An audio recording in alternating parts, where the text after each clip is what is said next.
One of the things I've learned from more than 20 years of working in child development in Azerbaijan is that how a child develops is often very similar to how a country develops. I think there's a strong correlation. And I believe that if you want to change society, you have to change how you raise your children.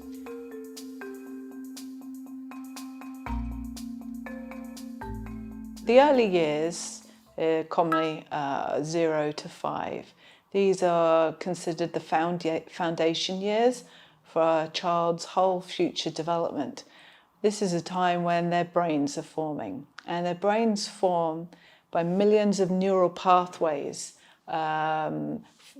joining together with every new experience that the child has. So everything they see, everything they hear, everything they touch, everything they experience creates these neural pathways, and the brain just gets bigger and bigger as a result. So that's why it's so important in the early years to create as much opportunity for your child to see, hear, touch, smell, talk, as many different experiences as possible, because then you're contributing to a bigger, more connected brain that then forms the foundation for all future brain development. Whereas in a child where they've had very minimal attention or minimal interaction with adults, in those early years, their brain development is significantly reduced, and there's plenty of scientific research and brain scans and so on to prove that, to show it. So that's why the early years are so important for all children. Well, children go through stages of development from birth. So the first 6 months, they're feeling everything. It's a sensory stage, so that's why you often see babies put everything to their mouths, because that's how they're learning what something is.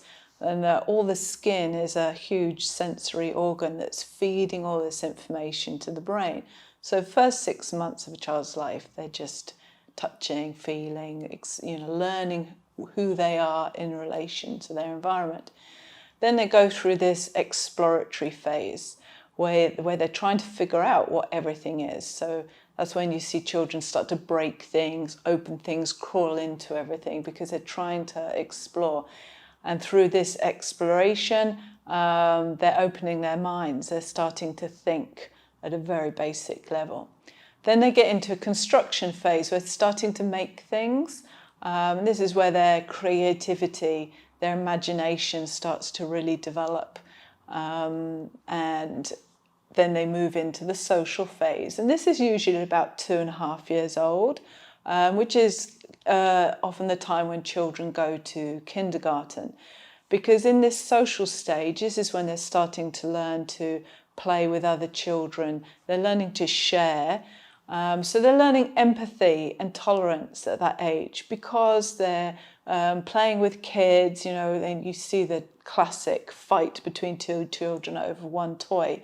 But they have to go through that fight because they're learning how to share, how to give and take. And if they don't learn that at that age, it's unlikely they're going to learn it as they get older. And you can imagine what an adult is like who hasn't learnt creativity, imagination, sharing, empathy as a child. They're not going to develop those characteristics particularly easily as an adult if they haven't experienced it as a child. So that's why this sort of early years education, kindergarten, preschool, so valuable, especially for children from low-income families. This tends to be it's not a judgment, it's not a fault, but often people in low-income families, they're very stressed. They're more concerned about how to feed the family. Or they may not be there because they're working all the time. And so the child from a low-income family is often doesn't get the attention that he or she may need. And this contributes to less development, delayed development, particularly in speech, because if somebody's not talking to the child, explaining what things are, playing with the child isn't learning. Child learns speech from seeing their parents mimicking them. Parent says, "Oh, look at this blue car." The child is learning what a blue car is because the parent is explaining it to them verbally. And so if a child isn't getting that experience with their own parents or with other adults in the family, their learning is delayed.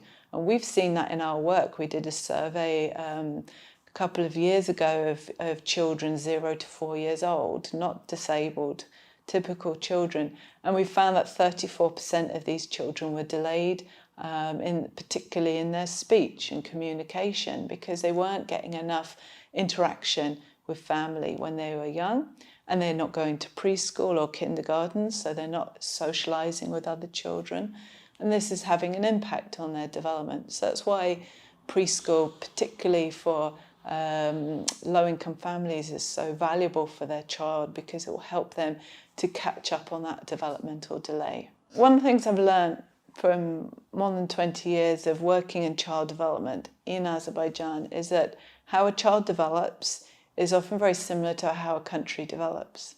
I think there's a strong correlation. And I believe that if you want to change society, you have to change how you raise your children. So if you're always telling your children, no, be quiet, sit down, don't move, don't do this, don't touch that, you're a girl, you mustn't be doing that, you're a boy, don't cry. What kind of society are you creating if that is the way you're raising children? So how we talk to our children, how we pass our judgments or society's judgments onto our children does then perpetuate how society continues to treat male, females, children. And the gender issue is particularly worrying, because when we try and put people into these stereotypes, male stereotypes, female stereotypes, if that child isn't identifying in that way at all, doesn't feel that they are a pretty little girl in pink who sits quietly, but we're making them, then this is going to really affect that child's confidence, self-esteem. They may grow up, they'll either grow up so broken that they will just sit there quietly, or they will rebel. And none of us want children who rebel, because then that takes them into drugs, alcohol, and all sorts of behaviour that can harm them. So by trying to enclose a child or oppress a child, we can create a lot of unknown damage to that child as he or she grows up. It's a process. So in the UK, women also, men and women had those very clearly defined roles until the Second World War, when all the men went off to war and women had to work in the factories. When the men came back from war, the women were like, "Oh, I'm not stopping. I'm enjoying this." So this changed the gender roles, where women suddenly were able to choose how they wanted to live their lives, to be independent, to earn money, not just be at home, look after the children. And then obviously the government and legislation and policies just emphasised that, allowed that process to continue. So I do think in a country where the government doesn't put barriers in a women's place, that is a country that will follow that process of development and grow, prosperous, economically diverse. And I think in Azerbaijan, you're in that situation. The government encourages women actively, empowers women. There are many women in powerful positions here. And so everything is in place to allow women to grow and develop themselves. I think women now need to learn that they can, and there's nothing to stop them, and they need to start overcoming these social barriers around them and start living their own lives. As people, as adults, start learning more about how children learn and how they develop, then as adults we start to understand more about the psychological damage we often do without realising it. For example, when we compare our child to somebody else's child, "Oh, look at little Emin, look how great he is in mathematics, I wish you would be like him." As a parent, you may think that you're encouraging and motivating your child, but often it has the opposite effect. It leads to confidence issues, low self-esteem. Maybe the child just gives up and thinks, "I'll never be like Emin, so I'm not even going to try." Yeah. So I think as a parent, as adults, we need to understand a lot more about the psychological damage that we can cause to our children by not knowing how they react to the things that we say to them, how it impacts on their psychological development. So as we learn more, we understand the value of tolerance. We're all different. We all look different. We all think different. And so comparing ourselves to somebody else or comparing our children to other people's children, it never produces a positive impact, or rarely does. But to produce a positive impact as a parent, you've really got to know your child very well. You really got to be able to observe and analyse a situation to know whether the words you come out with will actually motivate your child or not. But if you don't really know your child that well, or you don't really understand child psychology particularly, you could be doing a lot of damage. And our role as parents is to raise our kids to be as independent as possible, independent, confident, and so on. So these childhood years are the times when we should be encouraging them and telling them that they can do anything that they put their mind to, that they should try, they shouldn't be scared. We should encourage them to be, thinking about what they want to do in life themselves, what makes them, what interests them, what motivates them. Not trying to push them into a role that we think that they should be playing. I remember many years ago, I was travelling to Ganja. My son was about 3 years old. We were travelling by plane, and we were in the little waiting room waiting for the plane to come. And there were a lot of other parents and young children in there, all Azerbaijani. And they were all just sitting quietly, not saying a word, not moving. And my son was up, down, talking non-stop, and I'm looking at him and I'm looking at these other kids going, what is this, And I could have told him to shut up, sit down, be quiet, don't move, or smack him or something. But I understood enough about child development to know that that's not a good idea. And then I was talking with my colleague and said, what is this difference? And she said to me, our children are being raised to be good Soviet citizens, to do what they're told and be in their place.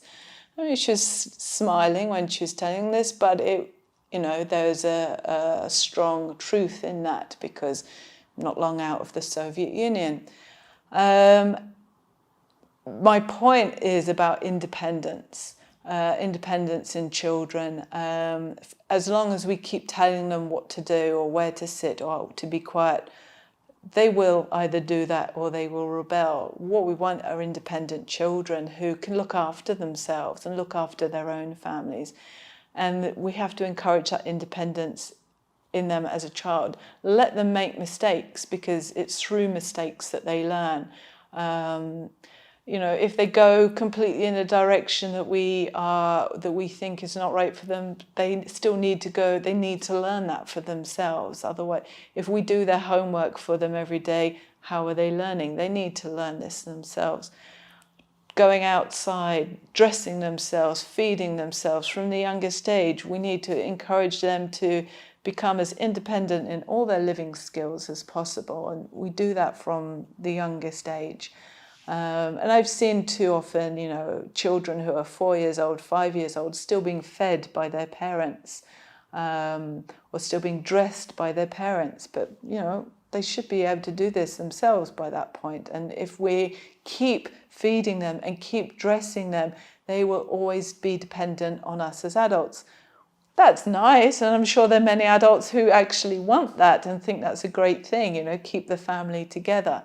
But it's not so good for that child. How will they really become good parents themselves if they're not learning how to look after themselves from a young age? And I just, in a country that's changing from Soviet system to a market economy, from country's perspective, it needs a population that can be independent, that can be decision makers, that can initiate. in order to be progressive and economically independent. So it's in everybody's interests, actually, to encourage independence in a child, because that will then change and shape society and help this society to become more diverse, more economically productive, and create families that the children want to come back to, not have to come back to, every Sunday or every holiday. And I think that's what we want really with our kids, that they want to come and see us, not that they have to come and see us.